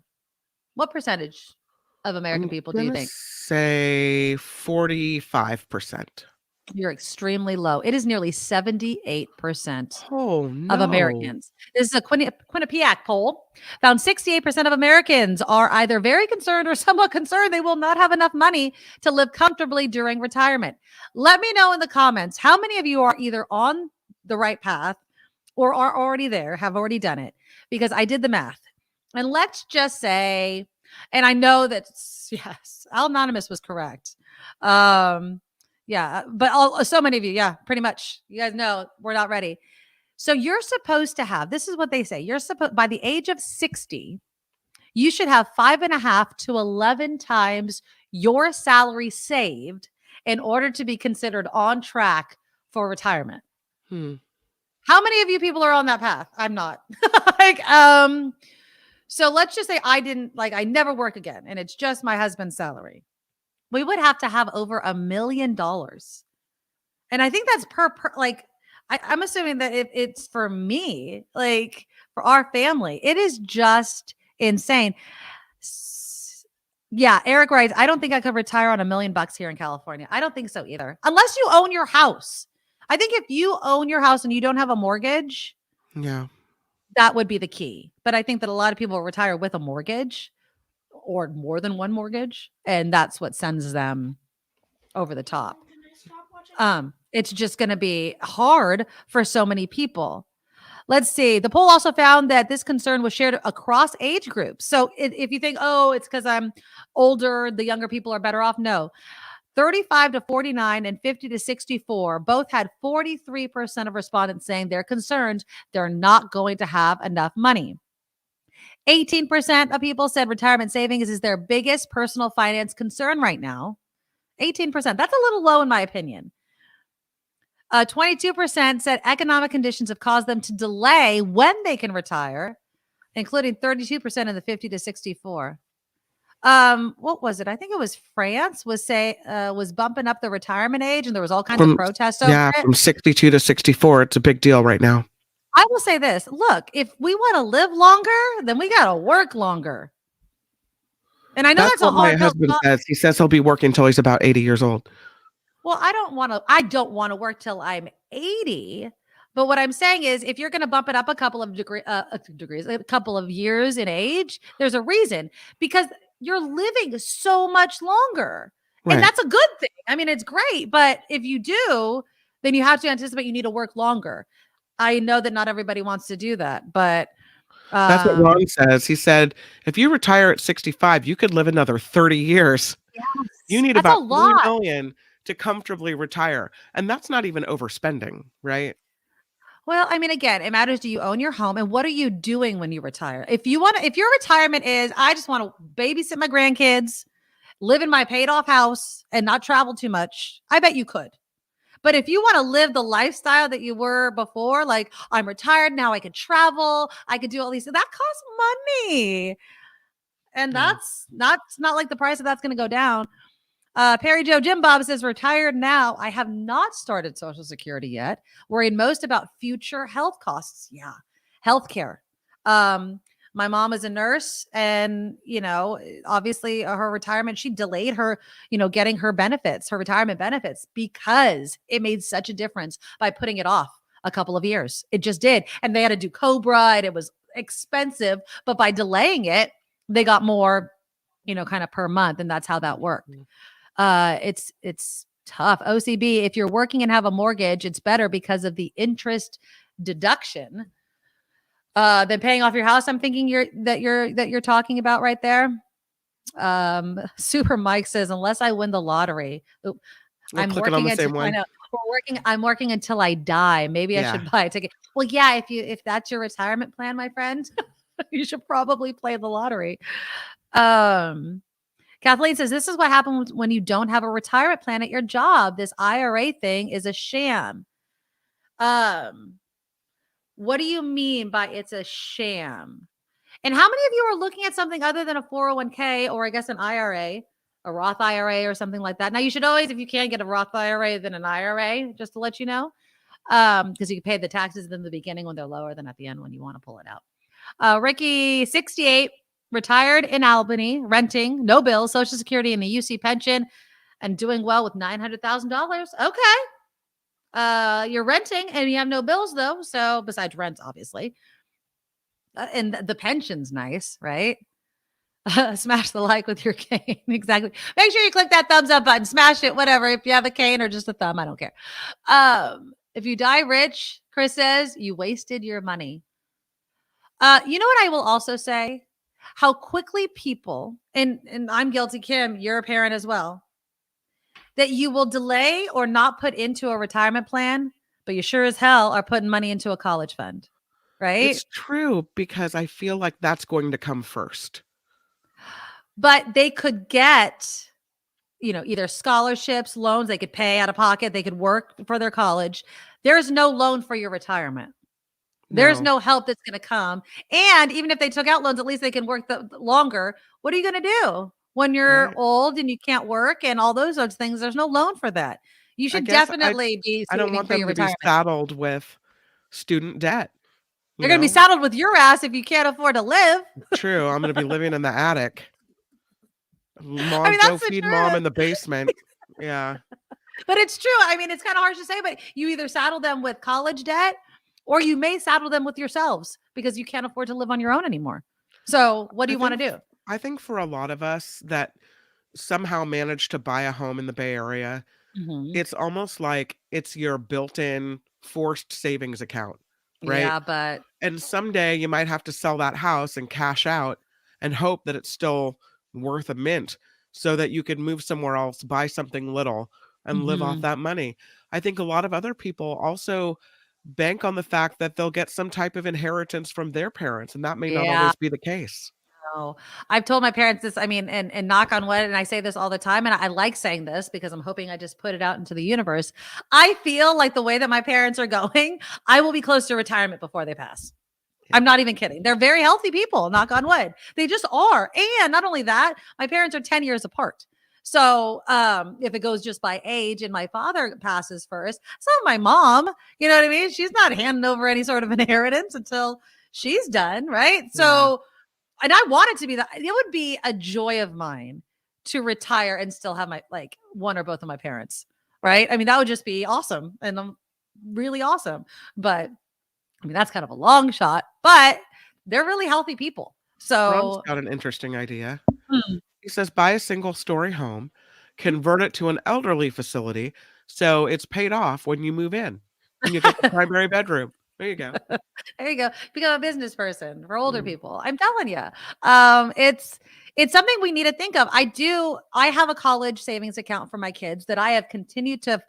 It's a 529 that I continue to put money into, even though I've lost my job at Station X, simply because I want to keep that money flowing. It's not a ton. It's not breaking me. I've been able to afford to keep, donating. Is it going to pay for their entire college education? Not likely. Not likely. No. But I'm a huge proponent of community college. If they choose one that's free, I really only have to pay for 2 years, because anything on top of that, you better be getting a job and paying for it, because the bank of mom and dad is done. Right. But I want to definitely be able to pay for my own retirement. I don't want to. Is that you have the 529? Yeah, I have a 529 for the kids. Yeah, I have one too. If one doesn't use it, the other one can, even if it's in the other Yeah, kid's it name. kind of goes. Yeah, I well, I like have that. one. I Yeah. have one in each of their names. Yeah, me too. And but yeah, it's you can always just take one and move it over to the other. And again, if they decide to delay college or they don't use it later in life, they could still. Or if they end up having kids and never going to college, they can go to their kids. So I don't feel like it's a waste of money, but I'm not going to break myself, and I'm not going to not contribute to my own retirement simply to fund their college education, because Right. it doesn't make sense. I still have to take care of my own life.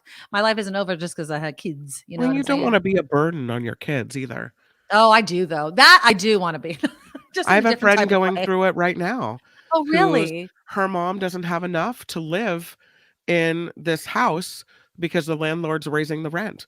And so now she's got to, help her mom out financially every month so they can figure out what to do.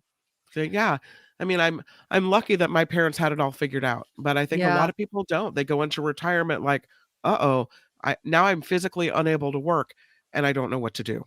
Yeah.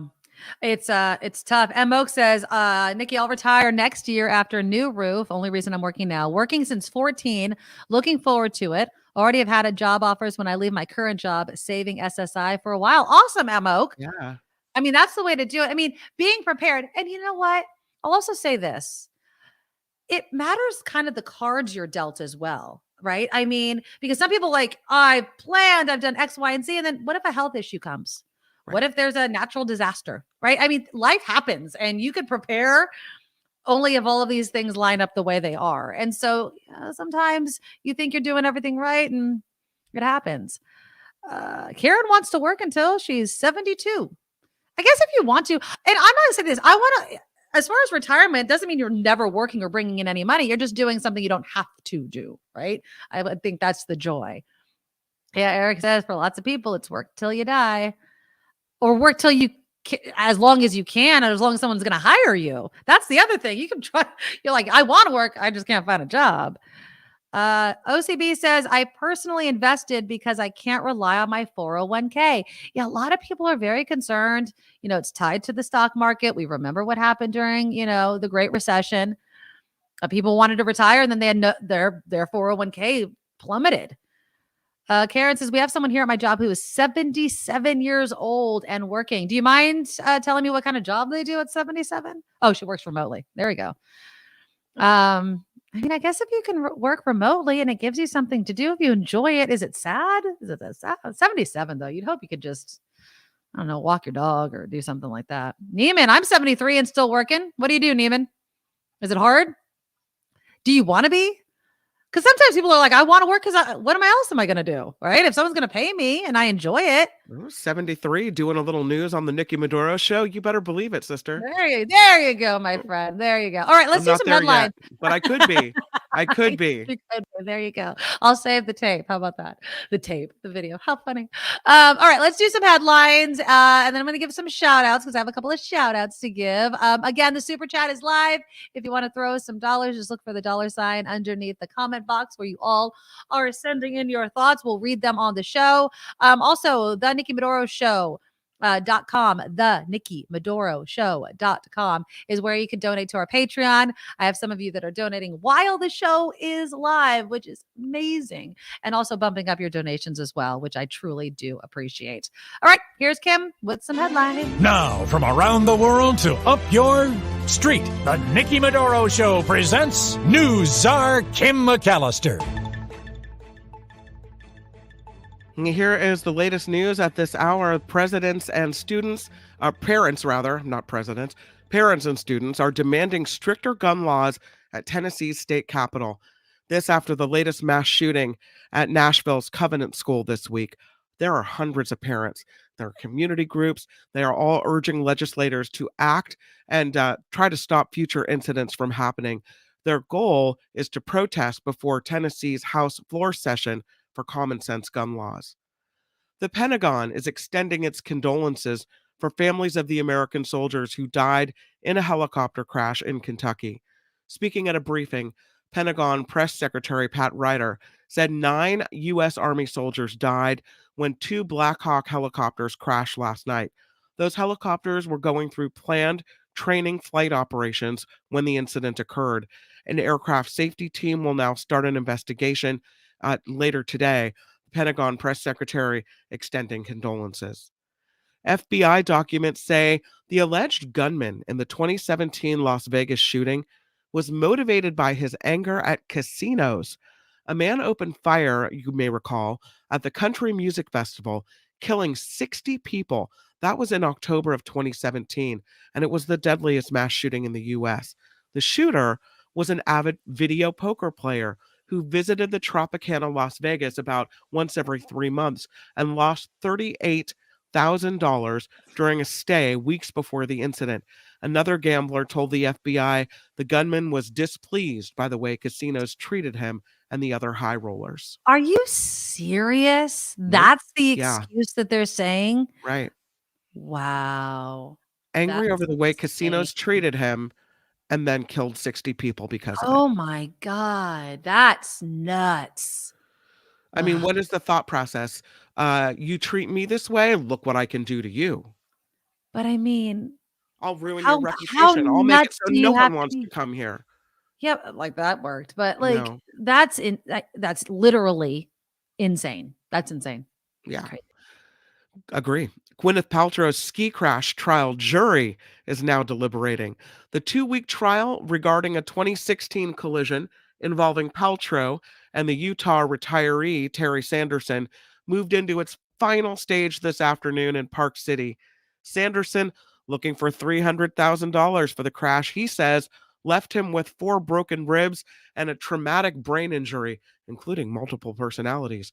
Paltrow is countersuing the court for the court fees and a symbolic $1, claiming, wait a minute, it was him that actually skied into her. A North Carolina bill proposes to ban youth sport participation trophies. We want to get rid of the trophies? The legislation introduced in the state Senate would add a section to North Carolina's general statutes that would prohibit kids' recreation activities from giving out trophies to children solely for participating. Instead, any awards must be based on performance achievements. So you don't just get a little award for coming to play. You got to do something to earn it. Make sure you toughen up those kids. Oh, goodness. I can't believe we have to legislate these things. I know. But I guess that's the way it goes. Well, it's because they have conversations about these things and then they feel like there ought to be a law or something, I guess.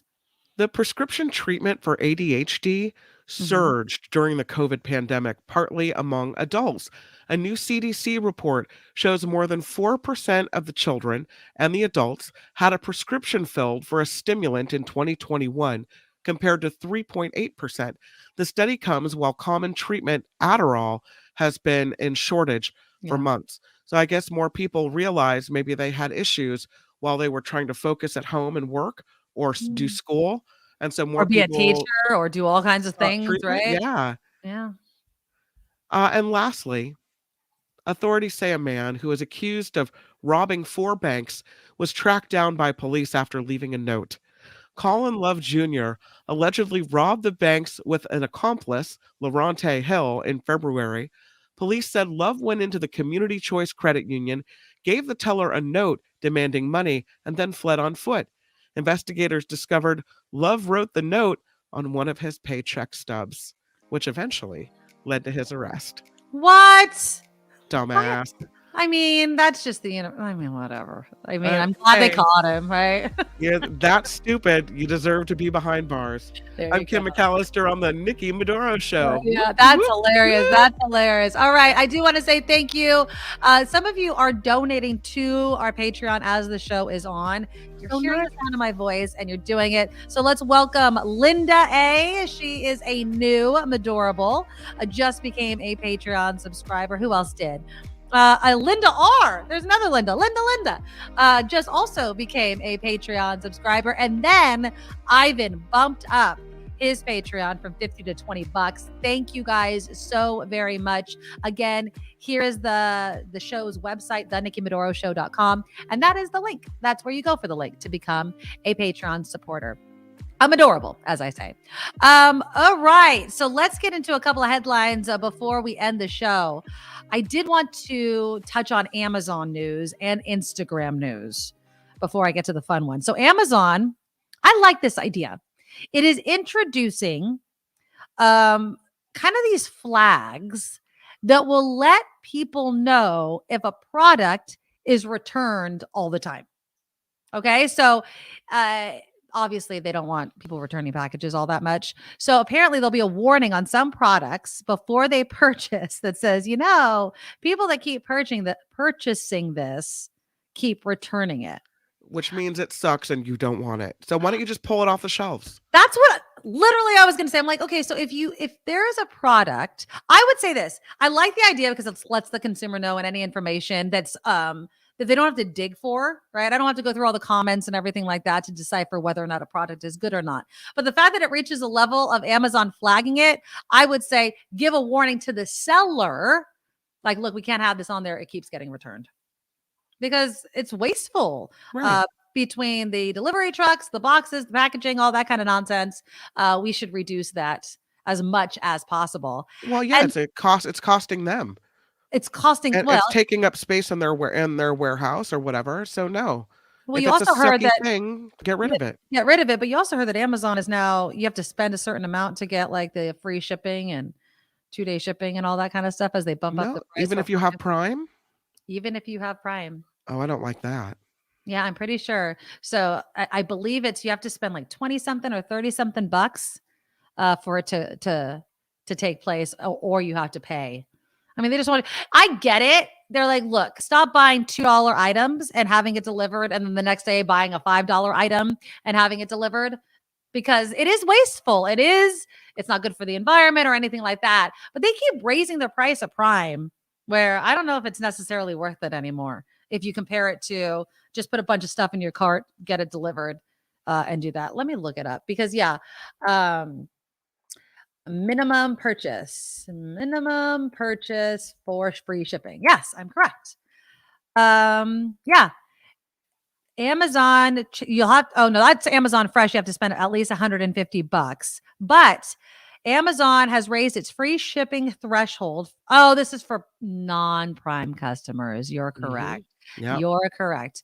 So it went from $35 to $49. That's what it is. Orders of books worth $25 or more will, however, be eligible for free shipping.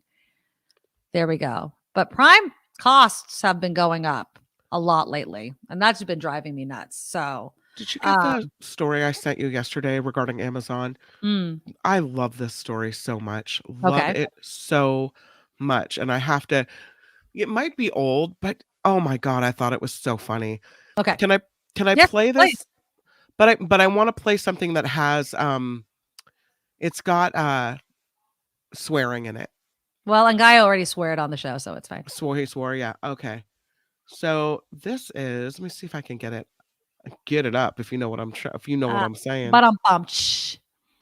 This is a Twitter video. Let's see if I can get it where this guy, and you guys might have already seen this, where this guy actually, an Amazon delivery driver, I don't have the video. Here it is. Okay, now we're cooking with fire. This guy is delivering an Amazon package. Okay. And let's share the video. He walks into the middle of a standoff situation, a police standoff situation.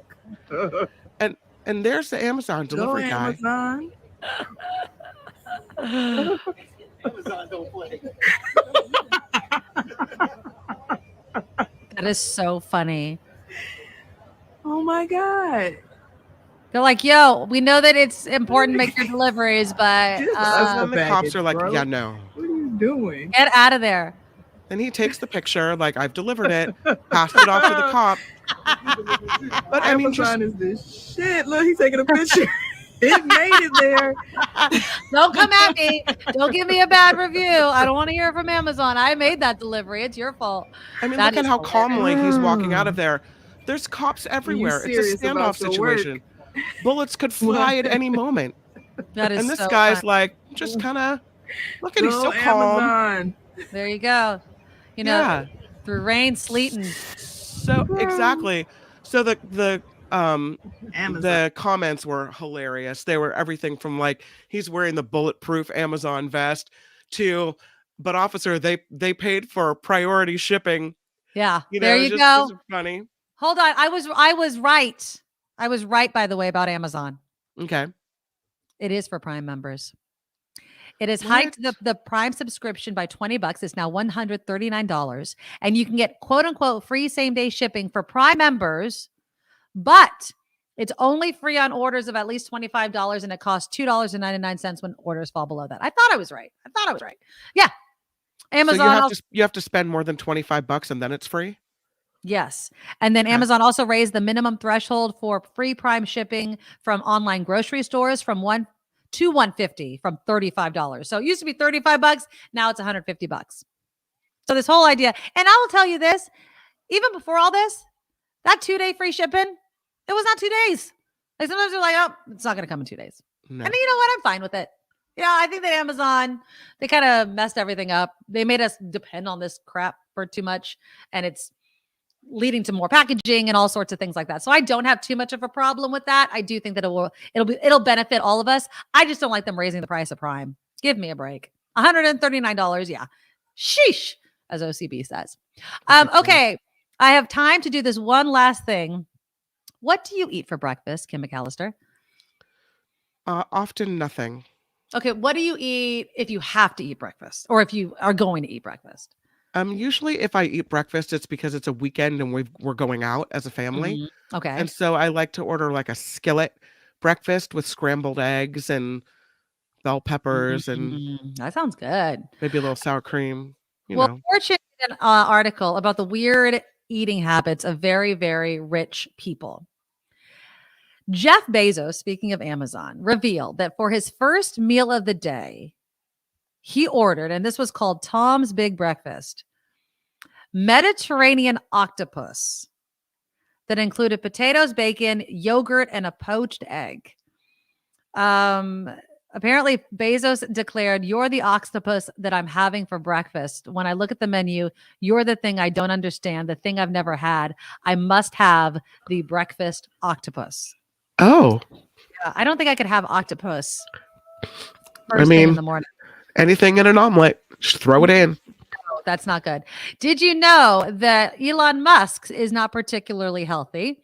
Apparently, he was getting into this tit for tat about breakfast and foods, and this one person who owns a healthcare business had tweeted, "Sugar is poison." So Musk responded, "I eat a donut every morning." Still alive. And the guy responded, he's like, "Okay, Elon, allow me to be more specific. Sugar is a slow poison." But he says, "I'd rather eat tasty food." He told Joe Rogan this. "I'd rather eat tasty food and live a shorter life." What do you think about that mentality? It's interesting because I have family members who feel like food is only fuel. Right. And so it doesn't matter what they eat. Like they don't take joy in it. They just eat whatever and quickly. And, you know, they make really healthy choices. It doesn't matter if the bread tastes like cardboard, right? Food is fuel. Okay. And then there's my family. We're like, food better be good. Yeah. Better be what you want. And so then your relationship with food changes and you're not looking at it like something that just gives you energy and keeps you moving. You're looking at it like, you know, something you enjoy and that's, you know, tasty. I think people are thinner and healthier that just look at food as a means of survival and they don't care about it.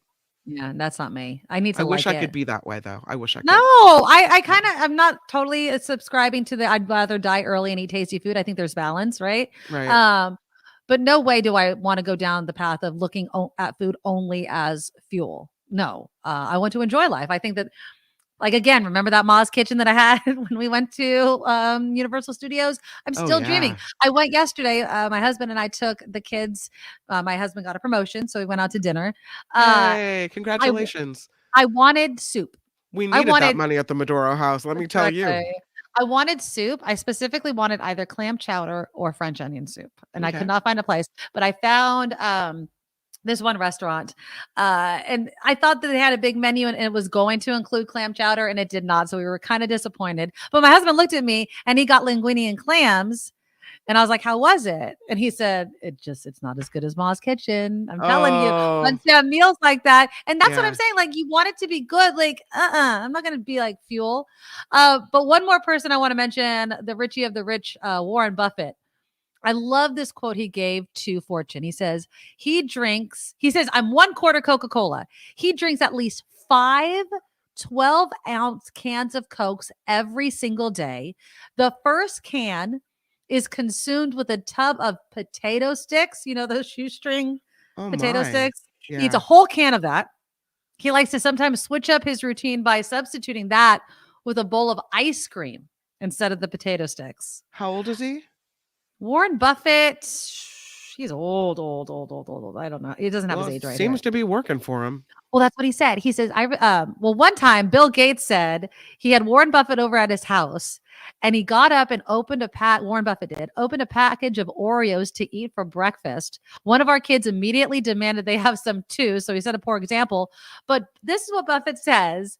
And I just love this because this is a way of looking at life from someone that, I'm sorry, pretty rich and is living a long time. This is what he said. He says, I justify my dietary decisions with a tongue-in-cheek data.